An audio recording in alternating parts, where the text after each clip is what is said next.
தேவனுடைய பிள்ளைகளே, ஆண்டவராய் இயேசுவின் நாமத்தில் உங்களை வாழ்த்துகிறேன். ஒரு பாடலை பாடலாம்.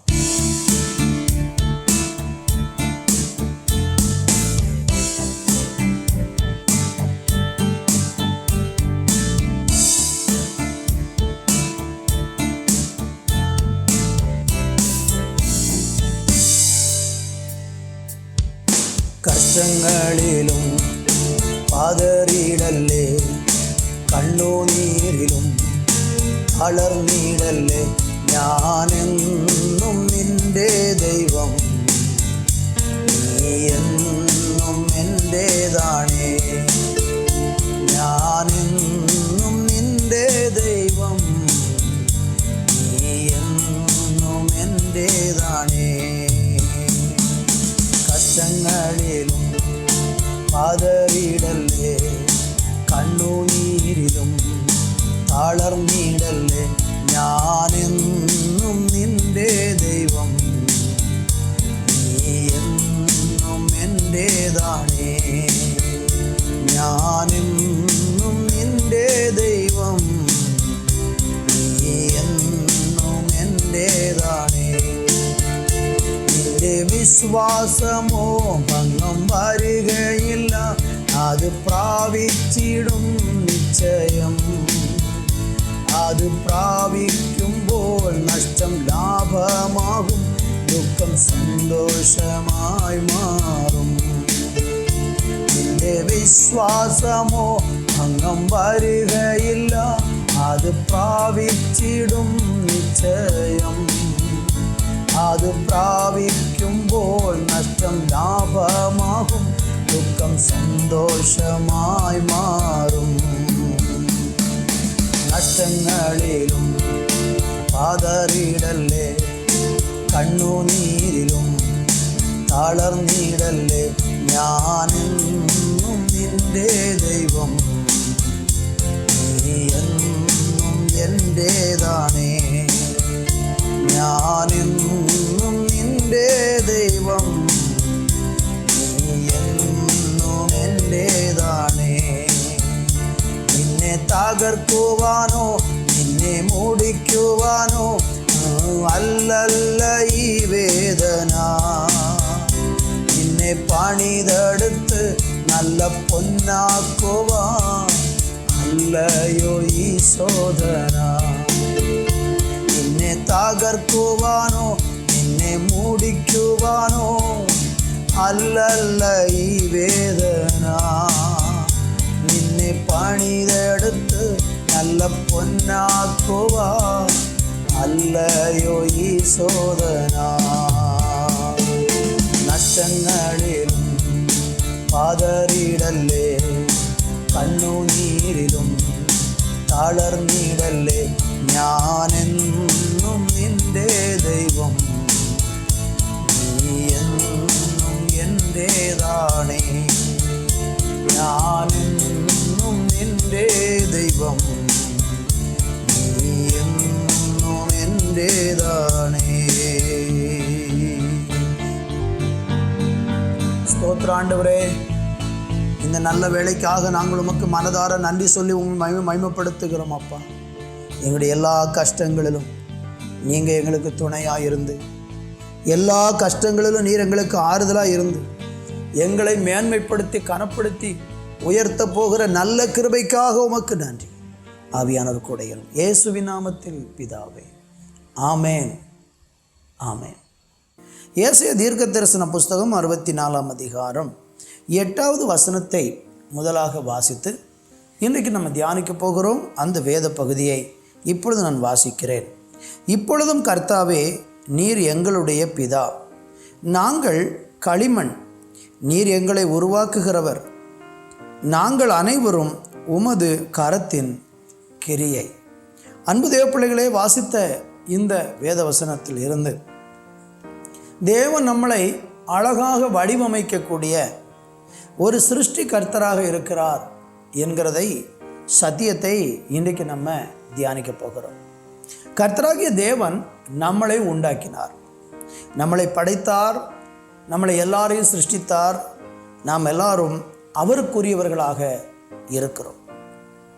ஆண்டவராகிய தேவன் நம்மளை எப்படி உருவாக்கி இருக்கிறார் என்பதை ஒரு வித்தியாசமான கோணத்திலே தேவன் இங்கே சொல்லுகிறதை பார்க்கிறோம்.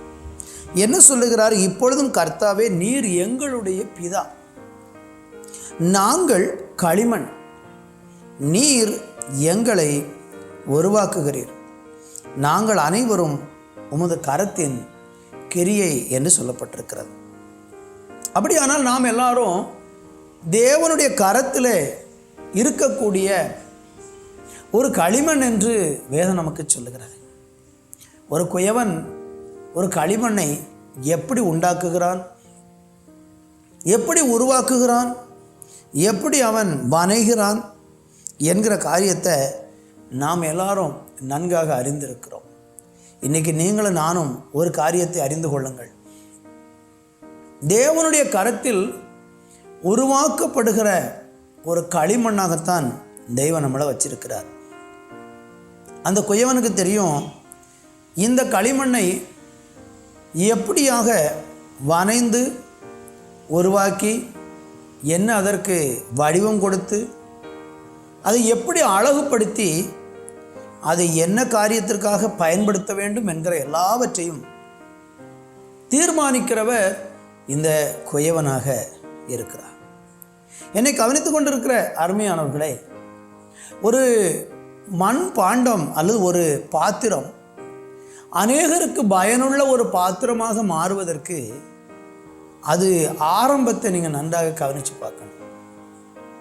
அது எங்கேயோ ஒரு இடத்துல சகதியாக, சேராக, களி மண்ணாக, யாருக்கும் பயன்படாத விதத்தில் இருக்கக்கூடிய ஒரு ஸ்தானத்தில் இருந்து தான் ஒரு களிமண்ணை எடுத்து கொண்டு வந்து அதை அந்த குயவன் அதை அழகாக வனைந்து வடிவமைத்து அழகுபடுத்தி மற்றவர்களுக்கு பிரயோஜனம் உள்ள ஒரு பாத்திரமாக மாற்றுகிறார். என்னையும் உங்களையும் ஆண்டவர் அவருடைய கரத்தில் உருவாக்கப்பட்ட ஒரு கிரியையாக பயன்படுகிற ஒரு பாத்திரமாக நம்மளை மாற்றுவதற்கு ஆண்டவர் நம்மளை எங்கிருந்து எடுத்திருக்கிறார், எந்த சூழ்நிலையிலிருந்து எடுத்திருக்கிறார் என்றால், களிமண்ணாக, உபயோகமற்ற ஒரு மண்ணாக, எல்லாராலும் மிதிக்கப்பட்டு யாராலும் அறியப்படாமல் யாராலும் விரும்பப்படாத ஒரு களிமண்ணாக இருந்த நம்மளை தான் ஆண்டவர் உருவாக்கி பயன்படுத்த ஆசைப்படுறார். நீங்கள் 1 சாமுவேல் புத்தகம் 2ஆம் அதிகாரத்தில் வாசிக்கும்போது 8வது வசனம் இப்படி சொல்லுகிறது, அவர் சிறியவனை புழுதியில் இருந்து எடுத்து எளியவனை குப்பையிலிருந்து உயர்த்துகிறார். அவர்களை பிரபுக்களோடு உட்காரவும் மகிமையுள்ள சிங்காசனத்தை சுதந்திரிக்க பண்ணுகிறார். பூமியின் அஸ்திபாரங்கள் கர்த்தருடையவைகள், அவரே அவைகளின் மேல் பூச்சக்கரத்தை வைத்தார். பார்த்தீர்களா? ஒரு மனுஷனை எங்கிருந்து கர்த்தரை எடுத்துக்கொண்டு வராரு? அழகாய் சொல்லப்பட்டிருக்கிறது, புழுதியிலிருந்தும் குப்பையிலிருந்தும் தான் ஒரு மனுஷனை எடுத்துக்கொண்டு வருகிறார். நீங்கள் தேவனுடைய கரத்தில் பயன்படுகிற ஒரு கனமான பாத்திரமாக மாற வேண்டும் என்று நீங்கள் ஆசைப்படுகிறீர்கள், விரும்புகிறீர்கள் என்றால் நம்மளை ஆண்டவர் எங்கிருந்து தூக்கி எடுத்துக்கொண்டு வருகிறார்? குப்பையிலிருந்தும் புழுதியிலிருந்தும் களிமண்ணாய் கிடந்த நம்மளை எடுத்துக்கொண்டு வந்து தெய்வம் என்ன செய்கிறாராம் பாருங்க, உயர்த்துகிறார். அவர்களை ராஜாக்களோடு பிரபுக்களோடு உட்கார பண்ணுகிறார். மகிமையுள்ள சிங்காசனத்தை சுதந்திரிக்க பண்ணுகிறார். இதெல்லாம் ஆண்டவர் சொல்லக்கூடிய வார்த்தை. உங்கள் வாழ்க்கை இன்னைக்கு யாருக்குமே பயனற்ற ஒரு வாழ்க்கையாக, ஒரு தூசியை போல, ஒரு குப்பையை போல, ஒரு களிமண்ணை போல எங்கேயோ ஒரு இடத்துல நீங்கள் யாருக்கும் உபயோகமற்று, உதவியற்று, எல்லாராலும் வெறுக்கப்பட்டு புறக்கணிக்கப்பட்டு இருக்கிறீங்கன்னா, இன்றைக்கி தேவனுடைய வார்த்தையை கொண்டு நான் உங்களுக்கு சொல்ல விரும்புகிறேன். உங்கள் ஆண்டவர் அந்த புழுதியிலிருந்தும் குப்பையிலிருந்தும் களிமண்ணாய் கிடக்கிற உங்களை எடுத்துக்கொண்டு வந்து உங்களை ஆசீர்வதித்து உங்களை பிரபுக்களோடு அமர பண்ணி உங்களுக்கு மகிமையும் கனத்தையும் உண்டு பண்ண பரலோக தேவன் விரும்புகிறார். இந்த வார்த்தையை கேட்டுக்கொண்டிருக்கிற சகோதர சகோதரிகளை, நீங்கள் இன்றைக்கு யாருக்கும் உபயோகம் இல்லாதவனாக இருக்கிறேன்னு சொல்லி ரொம்ப புலம்பிக் கொண்டு இருக்கலாம், அழுது கொண்டு இருக்கலாம், எல்லாராலும் வெறுக்கப்பட்டுட்டேன்னு சொல்லி தவிக்கலாம். ஆனால் கர்த்தர் இன்றைக்கு உங்களோட பேசுகிறார் இந்த வார்த்தையை கொண்டு. உன்னை நான் உயர்த்துவேன், குப்பையிலிருந்து உன்னை தூக்கி எடுத்து உன்னை ராஜாக்களோடு அமர பண்ணுவேன் என்று சொல்லி கர்த்தர் வாக்கு பண்ணுகிறார். எனவே நீங்கள் ஆண்டவரை உறுதியாய் பற்றி கொண்டு தேவனை விசுவாசியுங்கள். உங்கள் வாழ்க்கையில் இன்றைக்கி நீங்கள் ஏதோ ஒரு சூழ்நிலையில் மனம் சோர்ந்து போய், நான் ஏன் இப்படி இருக்கணும், என் வாழ்க்கையில் ஏன் இதெல்லாம் வரணும்னு சொல்லி கலங்கி கண்ணீர் வடித்து அழுது கொண்டு இருக்கிறீங்களா?